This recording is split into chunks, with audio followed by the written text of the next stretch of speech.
Hello friends, എല്ലാവർക്കും മഹാലക്ഷ്മി സീരിയലിൻ്റെ latest എപ്പിസോഡിൻ്റെ വിശേഷങ്ങളിലേക്ക് സ്വാഗതം. അങ്ങനെ കുഞ്ഞിനെ ഹോസ്പിറ്റലിൽ നിന്നും തിരിച്ച് വീട്ടിലെത്തിക്കുന്നു. ഇനി ജാനമ്മയുടെ ആവശ്യമൊന്നുമില്ലെന്നും എത്ര കുഞ്ഞുങ്ങളെ നോക്കി പരിചയമുണ്ടെന്ന് പറഞ്ഞാലും അവർക്ക് ഫോർമുല മിൽക്ക് കൊടുക്കാനൊന്നും അറിയില്ല എന്നെല്ലാം ലേഖ പറയുമ്പോൾ, ഒരു മാസം വരെ എന്തായാലും അവരെ പറഞ്ഞു വിടാൻ പറ്റില്ല, തിരികെ എൻ്റെ വീട്ടിലേക്ക് കൊണ്ടുപോയാലും മഹിക്ക് ഒറ്റയ്ക്ക് കുഞ്ഞിനെ നോക്കാൻ കഴിയില്ല എന്നെല്ലാം കണ്ണൻ പറയുമ്പോൾ, കണ്ണേട്ടൻ്റെയും മഹിയുടെയും കുഞ്ഞല്ലേ, പിന്നെ ഞാൻ എന്ത് പറയാനാണെന്ന് ലേഖ വിഷമത്തോടെ ചോദിക്കുന്നു. ഏതായാലും അന്നത്തെ രാത്രി മഹിക്കും കുഞ്ഞിനും ഒപ്പം അവിടെ തന്നെ നിൽക്കാനാണ് കണ്ണൻ തീരുമാനിക്കുന്നത്. പിന്നീട് കുഞ്ഞു വന്നതിന് ശേഷം എൻ്റെയും മഹിയുടെയും നടുക്കാണ് കുഞ്ഞ് കിടക്കാറുള്ളതെന്നെല്ലാം ലേഖ പറയുമ്പോൾ, അപ്പോൾ കണ്ണൻ വന്നത് നിനക്ക് ഇഷ്ടപ്പെട്ടില്ലേ? മഹി വന്നതിന് ശേഷം നീ മഹിയുടെ ഒപ്പം അല്ലേ കിടക്കുന്നത്, അത് ഞാൻ അഡ്ജസ്റ്റ് ചെയ്യുന്നില്ലേ?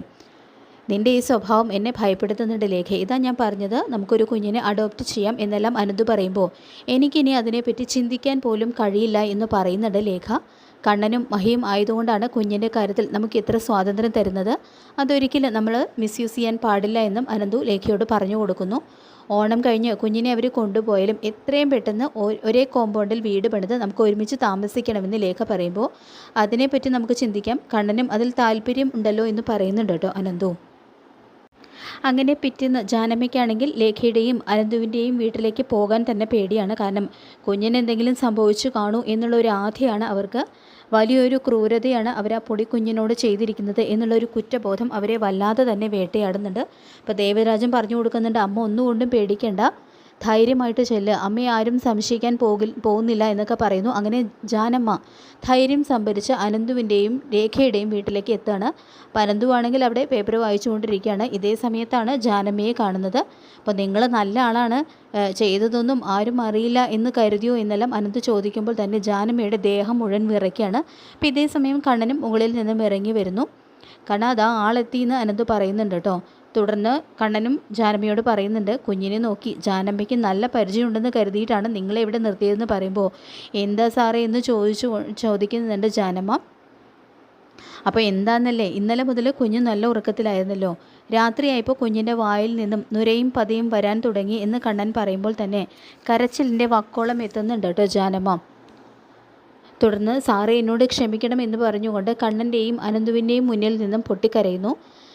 ഭാഗ്യത്തിന് കുഞ്ഞിനൊന്നും സംഭവിച്ചില്ല, ഇന്നലെ കൊടുത്ത പാൽ ദഹിക്കാത്തതാണ് പ്രശ്നമായത്, ഇപ്പോൾ കുഴപ്പമൊന്നുമില്ല, മുകളിൽ കളിച്ചുകൊണ്ട് കിടക്കുകയാണെന്നെല്ലാം കണ്ണൻ പറയുമ്പോൾ തന്നെ ജാനമ്മയുടെ ശ്വാസം നേരെ വീഴുന്നുണ്ട്. അങ്ങനെ ജാനമ്മ മുകളിലേക്ക് ചെല്ലുന്നു. അപ്പോൾ കുഞ്ഞവിടെ തൊട്ടിലിൽ കളിച്ച് കിടക്കുന്നത് കാണുമ്പോൾ ജാനമ്മയ്ക്ക് ശരിക്കും സന്തോഷമാവുന്നുണ്ട്. തുടർന്ന് കുഞ്ഞിനെ വാരിയെടുക്കുകയാണ് കേട്ടോ ചെയ്യുന്നത്. അപ്പോൾ ജാനമ്മയുടെ മുഖത്ത് പതിവില്ലാത്ത ഒരു സന്തോഷം ലേഖയും മഹിയൊക്കെ ശ്രദ്ധിക്കുന്നുണ്ട്.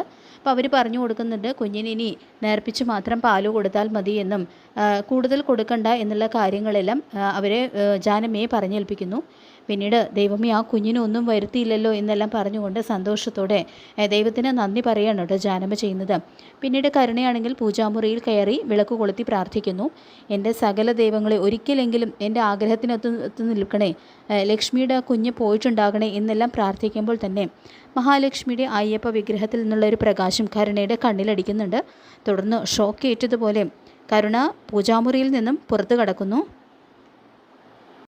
അതിനുശേഷം കരുണയെ കാണുന്ന ദുർഗ ഇന്നെന്താ പതിവില്ലാത്ത വിധം പൂജാമുറിയിൽ കയറി ഒരു പ്രാർത്ഥന എന്നെല്ലാം ചോദിക്കുമ്പോൾ, ഞാൻ പറഞ്ഞില്ലേ അമ്മ, എല്ലാ അർത്ഥത്തിലും മാറാൻ തന്നെയാണ് എൻ്റെ തീരുമാനം എന്നെല്ലാം നല്ലവളായി നടിച്ചുകൊണ്ട് കരുണ പറയുമ്പോൾ, നിന്നെ ഒന്നും വിശ്വസിക്കാൻ പറ്റില്ല, ലക്ഷ്മി മോളും കണ്ണൻ മോനും കുഞ്ഞിനും നാശം സംഭവിക്കണേ എന്നായിരിക്കും നീ പൂജാമുറിയിൽ കയറി പ്രാർത്ഥിച്ചത്.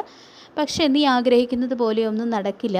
ഇന്നലെ കണ്ണൻ മോൻ ഇവിടെ നിന്നും പോയതിന് ശേഷം, കുഞ്ഞിന് സുഖമില്ല എന്ന് പറഞ്ഞിട്ട് ഇവിടുന്ന് പോയതിന് ശേഷം നിൻ്റെ മുഖത്ത് ആ സന്തോഷമൊക്കെ ഞാൻ പ്രത്യേകം ശ്രദ്ധിച്ചതാണ്. എന്നാൽ നീ കേട്ടോ, എൻ്റെ പേരക്കുട്ടിക്ക് ഒന്നും സംഭവിച്ചിട്ടില്ല എന്ന് തുറന്ന് പറയുമ്പോൾ തന്നെ അത് കേട്ട് ഞെട്ടി നിൽക്കുകയാണ് കേട്ടോ കരുണ. എന്തായാലും പിന്നീടാണ് പാല് കൂടുതൽ കുടിച്ചതുകൊണ്ടുണ്ടായ ദഹനക്കേടല്ല കുഞ്ഞിനുണ്ടായത് എന്നും കുഞ്ഞിനെ കൊല്ലാൻ വേണ്ടിയിട്ട് ആരോ പാലിൽ വിഷം ചേർത്തിരുന്നു, അതിന് പുറകിൽ പ്രതാപനാണ് എന്നുള്ളൊരു ഞെട്ടിക്കുന്ന സത്യം മാർക്കോ കണ്ണനെയും മഹയെയും അറിയിക്കാനായിട്ട് പോകുന്നത്. അപ്പോൾ നമുക്ക് കാത്തിരിക്കാം വരാൻ പോകുന്ന കിടിലൻ എപ്പിസോഡുകൾക്കായിട്ട്. ഈ റിവ്യൂ ഇഷ്ടപ്പെട്ടെങ്കിൽ ലൈക്ക് ചെയ്യുക, ചാനൽ കൂടി ഒന്ന് സബ്സ്ക്രൈബ് ചെയ്ത് സപ്പോർട്ട് ചെയ്യുക. താങ്ക്